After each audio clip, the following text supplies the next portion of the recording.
Antes de sumergirte en esta increíble historia, considera suscribirte al canal y activar la campanita.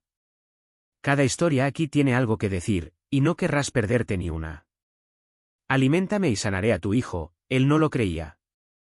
Nueva York, finales de noviembre. La ciudad se había puesto su abrigo invernal sin previo aviso. El cielo estaba gris, bajo, como una campana de plomo. En la Quinta Avenida, las hojas muertas, enrojecidas por el otoño y marchitas por la escarcha, se arremolinaban como almas errantes. Las bocinas de los taxis se mezclaban con el gemido del viento que corría entre las torres de cristal. Todo vibraba de vida, excepto en una habitación suspendida sobre el estruendo. En una suite privada del Hospital Monte Sinaí, la habitación 418 estaba bañada por una tenue y dura luz artificial. Las paredes parecían cerrarse sobre ellos como para ahogar las palabras que no querían decir. El silencio era tan denso que se oía el leve clic de las máquinas. El monitor cardíaco emitía pitidos constantes, aún activo, pero cada vez más frágil, como una vela parpadeando bajo un aliento invisible. Sentado en un sillón de cuero beige, Nathaniel Carter sostuvo la manita de su hijo entre las suyas, como se sostiene un recuerdo que no se quiere dejar escapar. El contraste era cruel, su palma, cálida, ancha, poderosa, y la de Liam, pálido, delgado, sin fuerza, casi translúcido. Liam ya no se movía. Su pequeño torso apenas se elevaba. Sus pestañas descansaban sobre sus mejillas como las alas plegadas de un pájaro caído. Tenía 8 años, pero en ese momento, parecía 100 años, consumido por una enfermedad que los mejores investigadores del mundo no podían identificar ni comprender con claridad. Nathaniel, sin embargo, lo había hecho todo. Había fletado un avión para traer a un inmunólogo de Zúrich. Había traído en avión a neurólogos de Tokio, a un oncólogo de Dubái, e incluso había consultado en secreto con un curandero en Bali. Lo había financiado todo, ensayos clínicos privados, combinaciones de tratamientos nunca antes validadas, salas estériles de última generación. Nada había sido suficiente. El último tratamiento experimental, una quimioterapia agresiva, le había costado a Liam el pelo, la voz, y, en última instancia, toda esperanza. Solo le quedaba piel y huesos, piel y dolor. El doctor Reynolds, el médico jefe, entró, visiblemente exhausto. Evitó la mirada de su padre. Invitó a Nathaniel a salir un momento. En el pasillo, las luces fluorescentes se reflejaban en el techo como líneas de fractura. Señor Carter, dijo lentamente, lo siento mucho. Necesitas prepararte. Podría ser cuestión de horas, o días. Lo hemos intentado todo. Nathaniel no respondió. Simplemente asintió mecánicamente, como si hubiera escuchado esa frase en otra vida, dicha por otra voz, sobre otro niño. Entró en la habitación, besó a Liam en la frente y salió del hospital como un fantasma. Caminó sin saber muy bien a dónde iba. Sus pasos pesados lo llevaban sin rumbo. Su traje de cachemira, su abrigo de Armani y sus zapatos italianos no eran más que una armadura vacía. Al llegar al exterior, el frío lo agarró, pero no le importó. Se desabrochó la camisa, como para respirar, pero no había aire. Solo una sensación, que el mundo entero se le había echado encima. La ciudad, inmensa y ruidosa, de repente le pareció diminuta y distante, como si caminara en un sueño febril. Y fue entonces cuando lo vio. Y viejo negro sentado sobre un cartón cerca de la boca del metro. Su abrigo, con agujeros en algunos lugares, dejaba ver capas de ropa desgastadas por los años. Sus manos, agrietadas, parecían talladas en madera. Su mirada era extrañamente clara. No miraba a su alrededor. Estaba mirando Nathaniel. No estaba buscando dinero. No estaba mendigando. Estaba esperando. Y entonces su voz se elevó, tranquila, profunda, inalterada por el ruido de la ciudad. Aliméntame, y sanaré a tu hijo. El corazón de Nathaniel se detuvo por un momento. Parpadeó. ¿Qué? Preguntó incrédulo. El anciano repitió, palabra por palabra, con la misma dulzura. Aliméntame y mañana por la mañana tu hijo se levantará. Nathaniel sintió una oleada de ira crecer en su interior. ¿Quién era este hombre? ¿Cómo se atrevía a hablar de su hijo? ¿Era una broma? ¿Un loco? ¿Un manipulador? Su instinto racional gritó, «Vete». Ignóralo. Pero su alma, suspendida del hilo del dolor, se aferraba a esa voz como un hilo de seda en una caída sin fin. «¿Quién eres?», preguntó, con tono áspero. El anciano no respondió. Cruzó las manos sobre las rodillas y esperó. Un largo silencio los separó. Y Nathaniel, hombre de cálculo, análisis, lógica pura, se dejó llevar por lo irracional. Dijo con voz ronca. «Sube conmigo. Te invito a comer». La entrada de la Salón Magnolia, un establecimiento con estrella Michelin enclavado en el Upper East Side, solía ser un santuario de lujo discreto, lámparas de araña modernas suspendidas como constelaciones, discreta música de jazz, el delicado aroma a trufas y cuero. Los clientes eran diplomáticos, celebridades de visita y financieros de renombre. Todo allí rezumaba control, distinción, exclusión. Esa noche, el universo contenido y precioso de Magnolia fue brutalmente sacudido. Nathaniel Carter, reconocido en el umbral por el jefe de camareros, entró con expresión seria, seguido por un hombre que se destacaba en el fondo como una mancha de tinta sobre un mantel blanco. El anciano negro llevaba un abrigo raído, un gorro de punto deforme y guantes sin dedos. Llevaba los zapatos desgastados. El olor acre del pavimento, impregnado en su ropa, hizo estremecer a varios comensales. Una camarera se detuvo en seco, con los ojos abiertos de par en par. Un camarero, retrocediendo un paso, se llevó instintivamente la mano al auricular, listo para llamar a seguridad. Pero un simple gesto de la mano de Nathaniel, breve y autoritario, basta para congelarlo todo. Una mirada. Fría. Aguda. La misma que una vez usó en la sala de juntas para silenciar a un comité de accionistas recalcitrante. No se pronunció palabra alguna, pero todos entendieron, él no estaba allí para ser interrogado. El pálido jefe de camareros obedeció. Se dispuso una mesa discreta pero bien ubicada en un rincón. El hombre se sentó sin decir palabra, como si siempre hubiera pertenecido a este mundo. Con calma, colocó su gorra sobre sus rodillas, examinó el menú sin tocarlo y luego miró al camarero, que temblaba ligeramente. Un tazón de sopa caliente. Una rebanada de pan integral. Y agua tibia, por favor. El camarero asintió, sorprendido. Nathaniel, de pie junto a la mesa, frunció el ceño. ¿Eso es todo?, preguntó un poco irónicamente. El anciano giró lentamente la cabeza hacia él.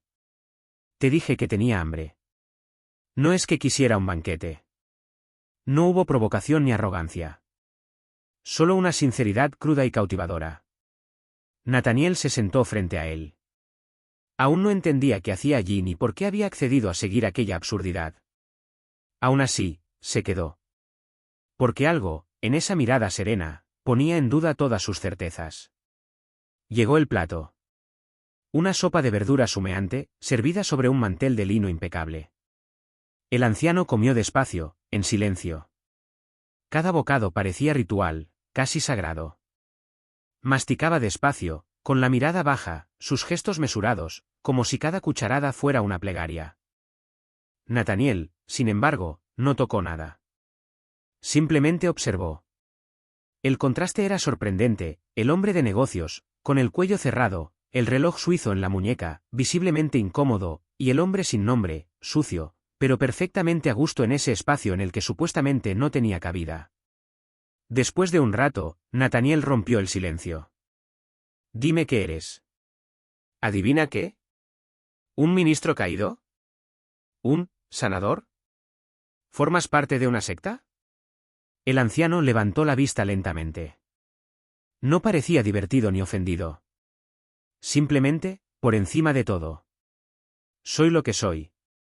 Y tú eres lo que eres. Él dejó la cuchara suavemente. Esta noche me diste de comer. Mañana por la mañana tu hijo sanará. Pero, no me volverás a ver. Una tensión gélida recorrió la espalda de Nathaniel. Quería reaccionar, hacer más preguntas, comprender. Pero no le salía nada. Era como hablar con una vieja puerta de madera cubierta de musgo, sabes que ha visto más vidas de las que aparenta. Después de la comida, el hombre dobló su servilleta con metódico cuidado y luego se levantó. Nathaniel, presa de un arranque de entusiasmo, abrió su chaqueta, Sacó un abrigo nuevo, todavía etiquetado, uno de los que había comprado para uno de sus ayudantes, y le ofreció la prenda. «Toma esto. Al menos esto. Hace demasiado frío afuera». Pero el anciano declinó con un gesto amable pero firme. Se volvió a poner la gorra, se ajustó las capas de ropa desparejadas y luego hizo una leve reverencia, no como un mendigo dando las gracias, sino como un maestro de un arte antiguo al terminar una lección. Lo que tenía que recibir, lo recibí. Lo que tenía que dar, lo sabrás mañana. Y sin decir otra palabra, se fue. Nathaniel lo siguió a través de las ventanas empañadas del restaurante. Lo vio desaparecer en la noche neoyorquina, absorbido por la multitud, como una figura que nunca existió. Permaneció allí un largo rato, inmóvil, frente al plato vacío, con las manos cruzadas. Aún no había amanecido.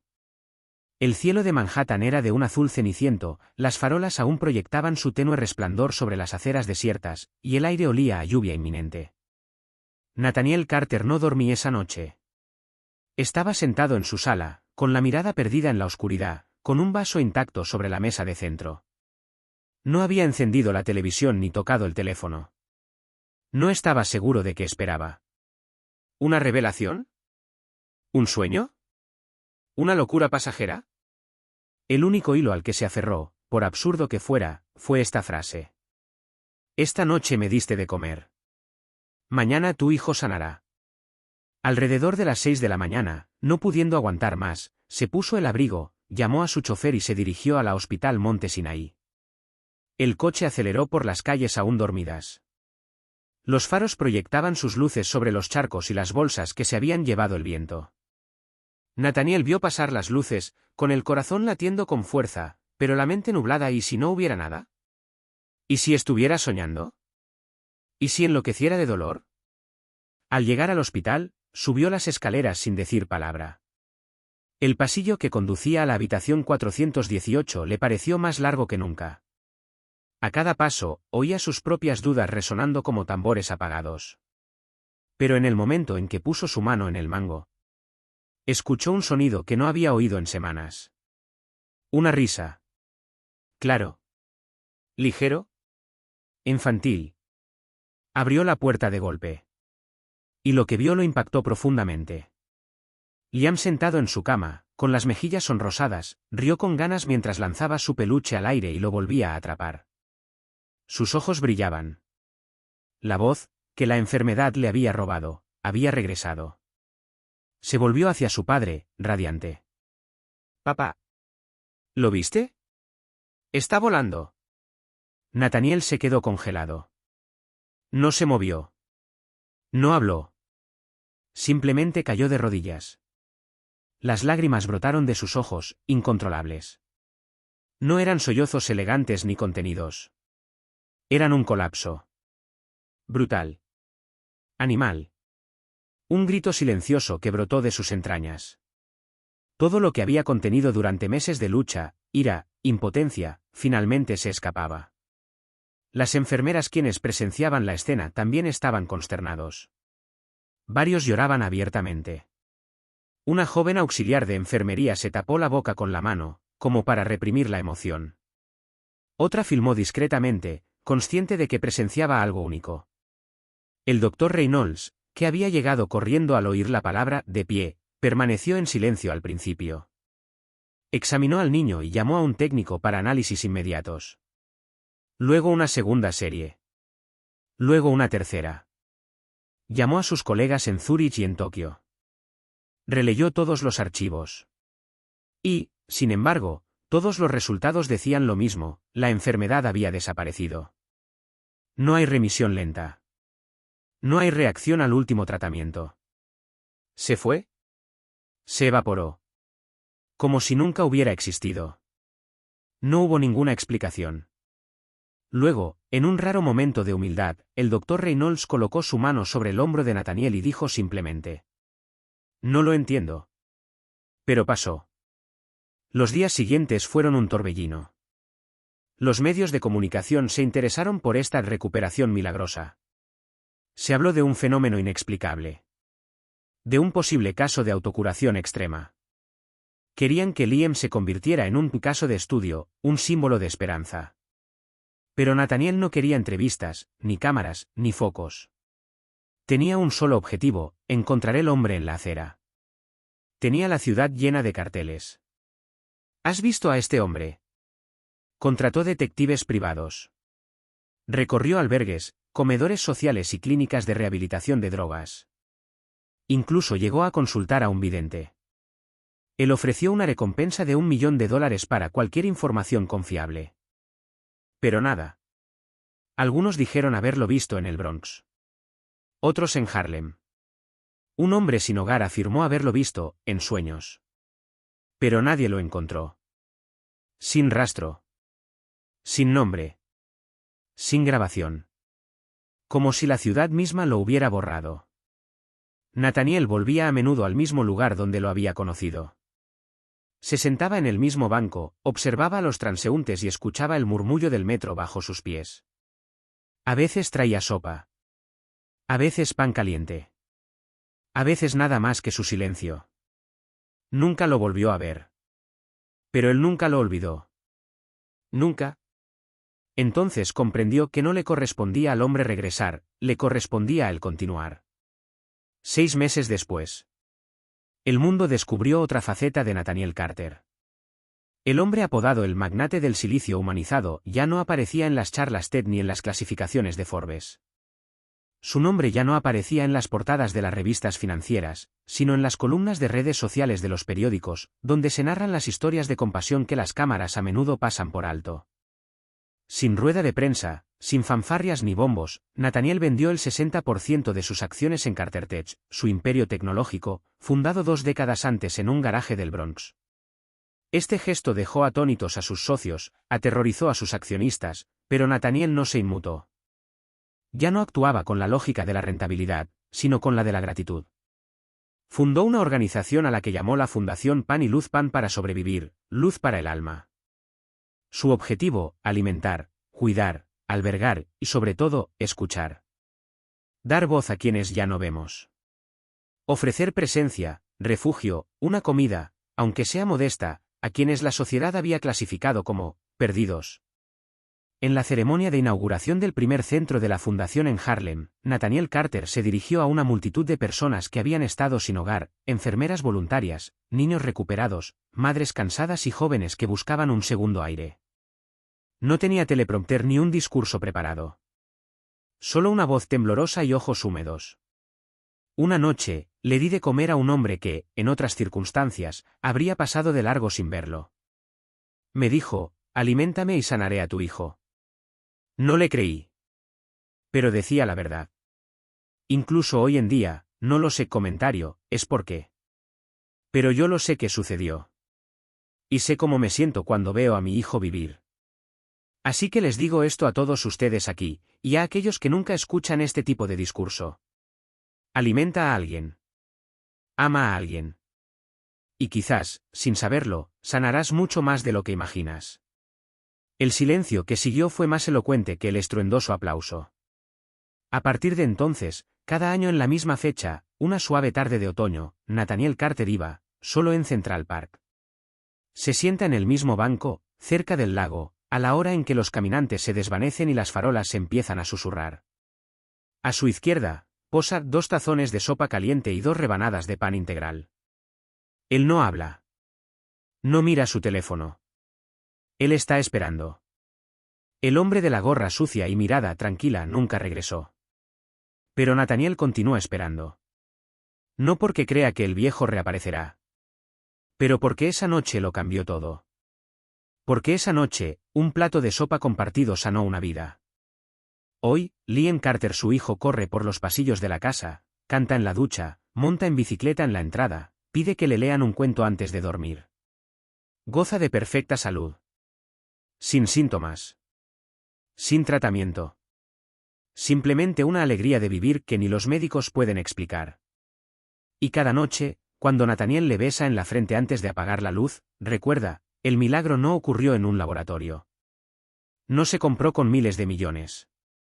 No fue hecho por la ciencia. Nació de un acto sencillo. Con un gesto humano. De una comida compartida.